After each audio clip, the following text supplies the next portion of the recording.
اصل میں یہ سوچ جا کے کون سی سوچ سے ملتی ہے؟ وہ جو کہتے ہیں کہ گناہ کبیرہ کا مرتکب کافر ہو جاتا ہے. یہ کس نے کہا تھا تاریخ میں؟ خوارج نے کہا تھا. یہ حضرت علی کو شہید کرنے والے خارجی تھے، اور انہوں نے یہ کہا تھا کہ چونکہ انہوں نے وہ صلح کر لی ہے ان کے ساتھ اور قرآن کو حکم بنا لیا، شرک کے مرتکب ہوئے، واجب القتل ہو گئے. ٹھیک ہے، تو وہ واجب القتل آج بھی ہو رہے ہیں اسی طرح جو وہ کر رہے ہیں. دوسری طرف ڈاکٹر صاحب بھی تو اس سے ملتی جلتی بات ہی کہہ رہے ہیں. ٹھیک ہے، یہ آپ کو لگ رہا ہے کہ اس سے ملتی جلتی بات ہے. اس سے ملتی جلتی بات آپ کو مودودی صاحب کے ہاں بھی مل جائے گی کہ یہ قانونی مسلمان تو ہیں، حقیقی مسلمان نہیں ہیں. تو ملتی جلتی ہو گئی یا نہیں ہو گئی؟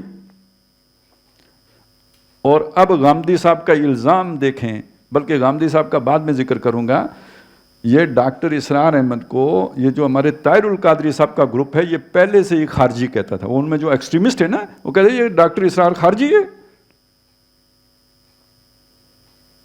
اب غامدی صاحب نے بھی اٹھ کے کہنا شروع کر دیا ہے کہ یہ جو فکر ہے نا، یہ اے آئی فکر، یہ ساری دہشت گردی اس کے اندر سے نکلی ہے. تو وہ تو چونکہ بات ہمیشہ ادھر سے مطلب وایا بٹنڈا کرتے ہیں نا، تو اس لیے وہ ادھر سے ڈائریکٹ کان نہیں پکڑ رہے، خارجی نہیں کہہ رہے، لیکن کہہ تو وہی بات رہے ہیں نا. اب فرق کیا ہے اس کو سمجھیں. ایک ہے یہ سمجھنا کہ اس کے دل میں ایمان نہیں ہے، اور ایک ہے یہ سمجھنا کہ یہ مسلمان ہی نہیں ہے. یہ دو باتوں میں زمین آسمان میں فرق ہے. مثلاً اب آپ دیکھیں، نماز کی طرف آ جائیں. نماز کے بارے میں حدیثیں موجود ہیں کہ جو اسلام، ایمان اور کفر کے درمیان فرق کرنے والی چیز نماز ہے. لیکن ہمارے ہاں فقہ کیا کہتی ہے کہ جو نماز کا منکر ہوگا وہ کافر ہوگا، جو تارک ہوگا وہ کافر نہیں ہے. تو اس کا مطلب ہے کسی عمل کو ترک کرنے سے یا کسی گناہ کا ارتکاب کرنے سے بندہ کافر نہیں ہو جاتا. کافر کے لیے انکار لازم شرط ہے. جب تک وہ اس فعل کا انکار نہیں کرتا، اس فرض کا، تب تک وہ کافر نہیں ہوتا. تو آج جو مسلمان ہیں یہ گناہگار مسلمان ہیں، یہ تارک مسلمان ہیں، ترک کر دیتے ہیں. اس سے یہ تو پتہ چلتا ہے کہ دل میں ایمان نہیں ہے، لیکن اس کی بنیاد پر آپ کفر کا فتویٰ نہیں دے سکتے.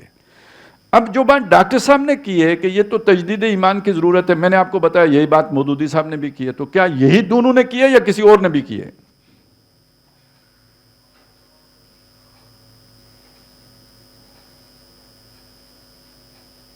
کچھ ہے پتہ آپ کو؟ توبہ کے بعد جو ایمان والی بات آپ کہہ رہے ہیں آئی ہے، تو جگہ جگہ پہ قرآن میں بھی ہے کہ وہ تو ہے، وہ تو اللہ نے تو کہی ہے. میں لوگوں میں سے ایک بات کر رہا ہوں. سر جی میں یہی سمجھانے کی کوشش کر رہا ہوں. تبلیغی جماعت کیا کہتی ہے؟ وہ کس شے کی محنت پر لے کے جاتے ہیں آپ کو؟ ایمان کی محنت پر. وہ کہتے ہیں یہ آپ کے حلق سے نیچے ایمان نہیں اترا ہے. تو کیا کہہ رہے ہیں؟ یہ ایک ہی بات نہیں ہے، ان کی بھی اور ان کی بھی. سمجھ آ گئی ہے؟ تو یہ وہ بات ہے کہ جو کوئی نئی بات نہیں ہے. یہ الزام نہیں لگا سکتے کہ صرف ڈاکٹر صاحب نے کہی ہے یا کسی اور نے کہی. یہ ہر معقول آدمی کہے گا کہ یار یہ اگر ایمان دل میں ہو تو یہ بے عملی نہیں ہو سکتی. تو یہ جو بے عملی ہے یہ ثبوت ہے اس بات کا کہ وہ یقین والا ایمان نہیں ہے. تو یہاں پہ تجدید ایمان سے مراد یہ نہیں کہ آپ مسلمان ہی نہیں ہیں، کافر ہو گئے، مرتد ہو گئے تو اب دوبارہ مسلمان ہو، یہ مطلب نہیں ہے. مطلب یہ ہے کہ آپ کے دل میں دل والا ایمان نہیں ہے، قول والا ایمان ہے، حلق سے اوپر والا ہے، نیچے والا نہیں ہے. ویسے تبلیغ والوں کے چونکہ وہ سادی بات کرتے ہیں، اتنی زیادہ جو ہے نا گاڑی نہ اردو بولتے ہیں نہ گاڑے تصورات پیش کرتے ہیں، تخیلات، بلکہ یہ کہ وہ ذرا بالکل عوامی سطح کی بات کرتے ہیں. تو ایک مطلب ظاہر ہے سیدھی سی بات ہے کہ بھئی اسلام دین کس تک پہنچانا ہوتا ہے؟ غیر مسلموں تک. تو ان سے یہ سوال ہوا نا کہ بھئی آپ نے غیر مسلموں کو چھوڑ کر یہ مسلمانوں تک دین پہنچانے کی ٹھیکہ کیوں لے لیا ہے؟ پہنچانا تو غیروں تک چاہیے، یہ مسلمانوں کو کیوں پہنچا رہے ہو؟ تو انہوں نے بڑا سادہ سا جواب دیا ہے اس کا.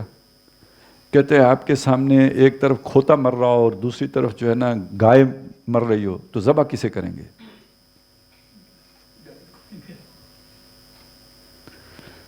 تو حالت جو کافر کی ہے وہی حالت مسلمان کی بھی ہے.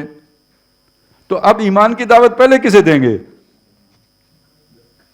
ٹھیک ہے نا, تو گائے ذبح کیجئے پلیز. اچھا اب دیکھیے پھر دونوں کی سوچ ایک ہو گئی ہے.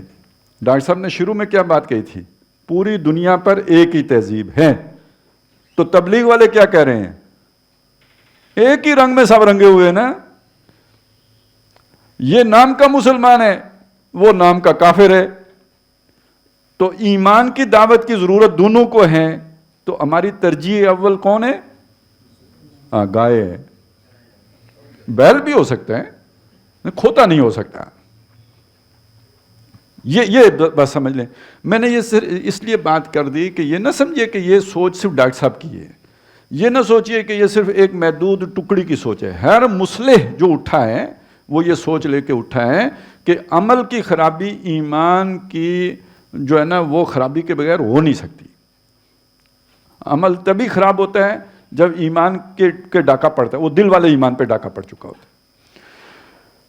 تو اب ڈاکٹر صاحب یہ کہہ رہے ہیں کہ اب دیکھیے یہی بات تبلیغ والے بھی کہہ رہے ہیں کہ ایمان بناؤ, ایمان کی محنت کرو. وہی بات ہے جو ڈاکٹر صاحب بھی کہہ رہے ہیں, تجدید ایمان اس کے لیے ضروری ہے. آگے چلیں.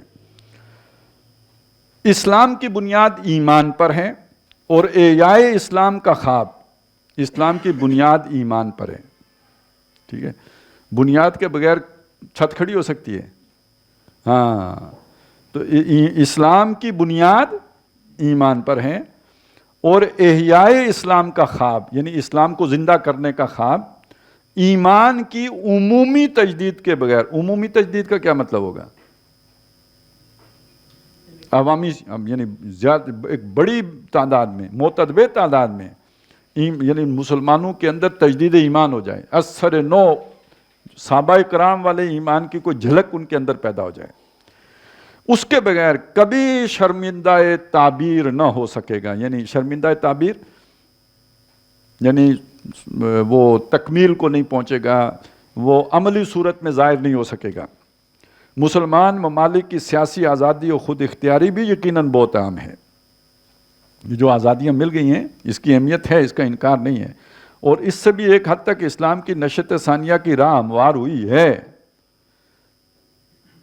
یعنی ایک رکاوٹ, غلامی کی رکاوٹ تو ہٹ گئی ہے نا, آزادی جو مل گئی ہے.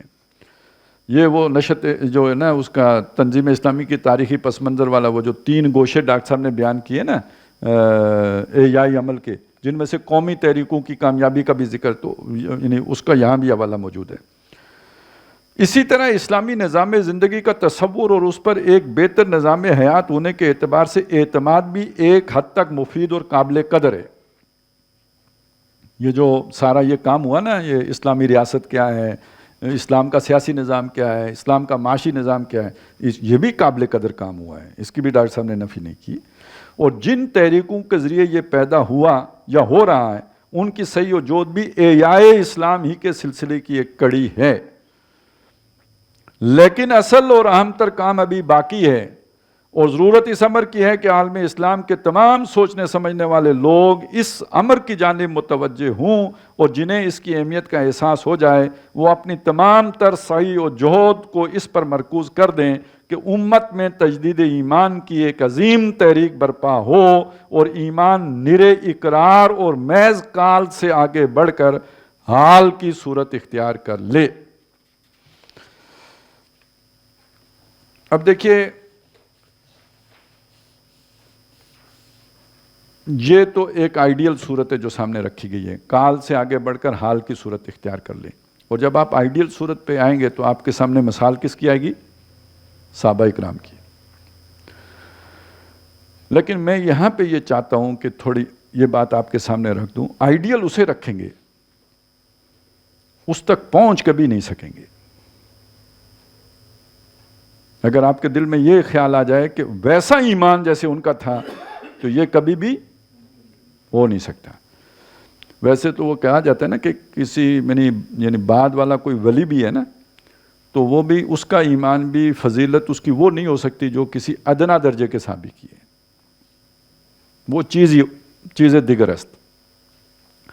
اچھا یہ تو چلیں بات کہی جاتی ہے, لیکن حدیث موجود ہے کہ نبی صلی اللہ علیہ وسلم نے یہ بات فرمائی, یہ بخاری شریف میں موجود ہے کہ جو ہے نا تمہارے دور میں تمہارے درمیان موجود ہوں، تو ایمان تمہارا جو بھی، وہ عجب الایمان والی وہ جو بات کہی تھی نا کہ بھئی انہوں نے کہا کہ ہمارا آخر میں، تو کہا تم کیسے نہیں ایمان لاؤ گے کہ جب کہ میں تمہارے درمیان موجود ہوں. اسی بات کو سامنے رکھ کے اگلی بات سمجھیں کہ اگر تم 10% بھی دین پر کم عمل کرو گے تو پکڑے جاؤ گے. ٹھیک ہے نا؟ 10% بھی کم عمل کرو گے تو پکڑے جاؤ گے. لیکن تمہارے بعد جو لوگ آئیں گے اس وقت دین پر عمل کرنا مشکل ہوگا، اور اگر 10% بھی کر لیں گے، 10واں حصہ بھی کر لیں گے، 10واں حصہ بھی کر لیں گے تو وہ نجات پا جائیں گے. تو اس کا مطلب سمجھ میں آ گیا نا کہ آئیڈیل بے شک اسے رکھیں، لیکن آج کسی سے یہ توقع نہ رکھیں کہ جیسی ان کی نماز تھی تو ایسی کوئی نماز آج پڑھ لے گا. ظاہر ہے یہاں 10ویں حصے کا مطلب یہ تو نہیں نا کہ آپ نے وہ یہ کیا کہتے ہیں اسے 2 دنوں میں ایک نماز پڑھ لی تو پوری ہو جائے گی. 2 دنوں میں 10 نمازیں ہوتی ہیں نا، تو 10واں حصہ پھر کتنی نمازیں ہوئیں؟ ایک حصہ. یہ مطلب اس کا نہیں ہے. یا یہ کہ آگے روزے آ رہے ہیں تو 3 رکھ لیں تو بس ہیں. ظاہر ہے اس حدیث کا یہ مطلب نہیں. یہ کوئی مطلب اگر لیتا ہے تو اس کی عقل ٹیڑھی ہے، سیدھی عقل نہیں، کج عقل ہے، زیغ ہے اس کے دل میں. لیکن اس کا مفہوم کیا ہے؟ یعنی وہ جس طریقے کی نماز ان کی ہوتی تھی، جو شان ان کے نماز کی ہوتی تھی، جو کیفیت ان کے نماز کی ہوتی تھی، وہ کسی کی اب نہیں ہو سکتی. تو ہاں، تو 10واں حصہ بھی ہو جائے تو یہ. اب میں آپ کو ایک اور چیز بھی سنا دیتا ہوں، اور یہ میں آپ کو اس لیے نہیں سنا رہا ہوں کہ آپ ریلیکس کریں، اس لیے سنا رہا ہوں کہ مایوس نہ ہو جائیں. ٹھیک ہے نا؟ ریلیکس نہیں کرنا ہے. آدمی کوشش ہمیشہ میکسیمم کی کرتا ہے، کیونکہ اللہ نے اس سے اس کے جتنا وہ کر سکتا تھا اتنے کے حوالے سے پوچھنا ہے. تو یہ بھی حدیث ہے، اور وہ یہ ہے کہ آپ نے شاید سنا ہو لیکن اس تناظر میں کبھی اس طرح سمجھا نہ ہو کہ آخری دور ہوگا اور لوگ بے حیائی کا ارتکاب سڑک کے اوپر کریں گے. ویسے اب شروع نہیں ہو گیا؟ کیسی گندی گندی باتیں تو وہ بورڈ اٹھا کے کر رہے ہوتے ہیں. اب یہ ابھی عورت مارچ ہوا ہے، کیسے گندے گندے نعرے لکھے ہوئے تھے. مطلب وہ باتیں کہ آدمی سوچ بھی نہیں سکتا پہلے یہ ہوں گی. اب تو باقاعدہ وہ انہوں نے ٹی بورڈ اٹھائے ہوئے تھے اس کے. تو لیکن اب اگلا درجہ وہ بھی ہے کہ یہ جیسے یورپ میں تو شروع ہو گیا نا، ٹرینوں میں، پبلک پلیسز پہ، سڑک کے کنارے. تو دیکھیں یہاں پہ بھی شاید جلدی ٹینٹوں شنٹوں کی باتیں تو چل ہی پڑی ہیں، تو چلیں روڈوں کے کنارے ہی لگتے ہیں ٹینٹ بھی. تو جب یہ ہو جائے گا نا تو اس وقت جو شخص کسی کو یہ کہے گا کہ خدا کا خوف کر، سڑک کے تو کنارے ہو جا، کہ فٹ پاتھ پہ ہی کام پایا ہی، ذرا تھوڑا چلو کنارے ہو جاؤ. تو اتنا بھی جو کر لے گا تو وہ بھی صاحب ایمان ہوگا اور ناجی ہوگا. سمجھ آئی؟ اب یعنی اس سے آپ وہ تقابل کر لیں کہ یہ نہ سمجھیں کہ آج کسی کا اتنا ایمان ہو جائے گا جتنا ایمان صحابہ کرام کا تھا، لیکن یہ کہ بہرحال اتنا عمل بھی ہو جائے تو اس کی نجات پانے کے لیے کفایت کر سکتا ہے. لیکن ہم کس جگہ پہ کھڑے ہیں ہم ابھی کچھ نہیں کہہ سکتے. وہ 10ویں حصے والی پوزیشن پر ہیں، یا یہ کہ یہ آخری والے حدیث کی پوزیشن میں، یا ان کے درمیان ہیں. تو اس لیے جتنا ہو سکتا ہے اتنا نیکی کا کام کرنا چاہیے. لیکن یہ ذہن میں رکھیں کہ وہ والا اب نہیں ہو سکتا کہ جو وہ دور صحابہ والا تھا. تو آئیڈیل کے طور پہ اسے ضرور سامنے رکھنا چاہیے، لیکن اب جب بھی دین قائم ہوگا تو ذرا ماڑے مٹھے بندوں کے ہاتھوں ہی ہوگا. اب اس کا میں چاہتا ہوں ذرا ایک الٹ بھی آپ کو دکھا دو، کیونکہ یہ بھی حدیثوں میں آیا ہے کہ یعنی اس سے یہ پتہ چلتا ہے کہ جو بڑا اچھا عمل ہوگا نا وہ انہی خارجیوں کا ہوگا. وہ جن خارجیوں کا ذکر کیا نا، ان کے مقابلے کا عمل کسی کا نہیں ہوگا. ویسے اگر آپ خوارج کی تاریخ پڑھیں تو یہ صحابہ کے دور میں بھی جو خارجی تھے ان کے بھی ان کی داڑیاں، ان کے سجدے، ان کے راتوں کا قیام، تلاوت. یعنی اس میں ایک بندے کا آتا ہے کہ وہ یعنی یہ شاید وہی ہے جس نے حضرت علی رضی اللہ تعالیٰ عنہ کو شہید کیا تھا. وہ پکڑا گیا، اس کو جب وہ قتل کر رہے تھے تو اس کو یہ بھی حکم تھا نا جو فیصلہ کیا گیا تھا کہ اس کے پاؤں بھی کاٹو، ہاتھ بھی کاٹو، زبان بھی کاٹو، آنکھیں بھی نکالو. تو اس کے پاؤں کاٹے اور نہیں بولا بھی نہیں. کوئی ذکر کر رہا تھا، تلاوت کر رہا تھا، کرتا رہا. ہاتھ کاٹے، چوں بھی نہیں کی. آنکھیں نکالیں، چوں بھی نہیں کی. جب زبان کاٹنے لگے تو وہ مچھلی بن گیا. تو اس سے کہا تو مطلب تو نے چوں نہیں کی، اتنے بڑے بڑے کام، زبان اتنی سی، اس کو کاٹنے میں تمہیں کیا؟ اس نے کہا اس سے تو میں اللہ کا ذکر کرتا ہوں، یہ کاٹ دو گے میں ذکر کیسے کروں گا؟ سمجھ آئی نا نیکی کی، یعنی کس درجے کی نیکی ان میں تھی. تو حدیثیں اس موضوع، بہت ساری حدیثیں ہیں کہ ایسے لوگ ہوں گے جن کے عمل کو دیکھ کر تمہیں اپنا عمل حقیر معلوم ہوگا، گھٹیا لگے گا تمہارا عمل. تمہیں لگے گا میں کیا نماز پڑھتا ہوں، نماز تو یہ پڑھتے ہیں. اور سر کے کانوں سے سنے جانے والی باتوں سے کہیں زیادہ اعتماد ان باتوں پر کرے جو صرف دل کے کانوں سے سنی جا سکتی ہیں. گویا ایمان بالغیب اسراء کی شرط اولین ہے، اور اس کے لیے فکر و نظر کا یہ انقلاب اور نقطہ نظر اور طرز فکر کی یہ تبدیلی. اب دیکھیے وہ شروع ہم نے کیا تھا تو نقطہ نظر کی بات آئی تھی نا، زاویہ نگاہ اور نقطہ نظر جو پیدا ہوا کس سوچ کے تحت؟ مغربی جو فکر تھی اس نے ایک زاویہ نگاہ پیدا کیا، چیزوں کو دیکھنے کا ایک زاویہ، اور پھر اس اس زاویہ نگاہ نے ایک نقطہ نظر، ایک سوچ پیدا کر دی. تو جب تک وہ زاویہ نگاہ نہیں بدلا، چیزوں کو دیکھنے کا وہ انداز نہیں بدلا، اور اس کی بنیاد پہ نقطہ نظر سوچنے کا انداز نہیں بدلا، وہ کیا ہے جی آفاق میں گم تو گم اس میں آفاق ہے. ہاں مومن کی یہ پہچان نہیں، کافر کی یہ پہچان کہ آفاق میں گم ہے، اور مومن کی یہ پہچان کہ گم اس میں ہے آفاق.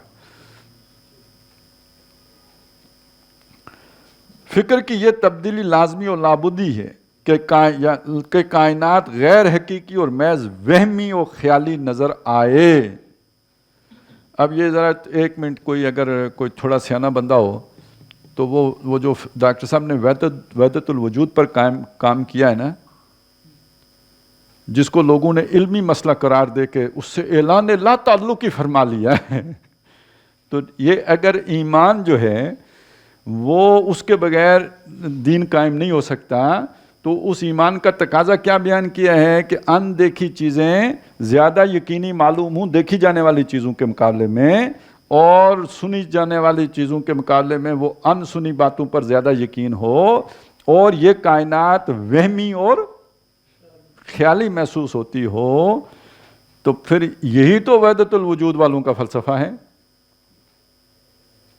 کیا ہے جی؟ وہ کل من فی الکون وہم و خیال او کوس فی المرایا او ظلال، یہ ساری کائنات میں جو کچھ بھی ہے، کل فی الکون، کون یعنی کائنات، اس میں جو کچھ بھی ہے کل کا کل، سب کا سب، کیا مریخ اور کیا عطارد اور کیا زمین اور کیا سورج اور کیا گلیکسیز اینڈ کیا پوری کی پوری یہ یونیورس، جو سب کا سب، کل فی الکون، جو سارا کچھ اس کائنات میں ہے، وہمن وہم ہے، او خیالن گپ شپ، یعنی وہ ایک امیجن جیسے آپ نے ایک تخیل ہے، خیال ہے. او عکوسن فی المرایا، جیسے شیشے میں عکس ہوتا ہے نا، وہ شیشہ آئینے میں جیسے عکس ہوتا ہے، او عکوسن فی المرایا او ظلال، یا جیسے کسی درخت کا سایہ یا کسی چیز کا سایہ ہوتا ہے، یہ وہمی ہوتا ہے نا، یہ گمانی ہے نا، یہ ذلی ہے نا. تو اسی کا تو دوسرا نام وہ ہے. تو اگلو نے اتنا زور لگا کے اس بیچاری کو ثابت کیا، اور انہوں ذرا تھوڑی جی پیڑ پہ ہی تو ابارشن کرا دیتی.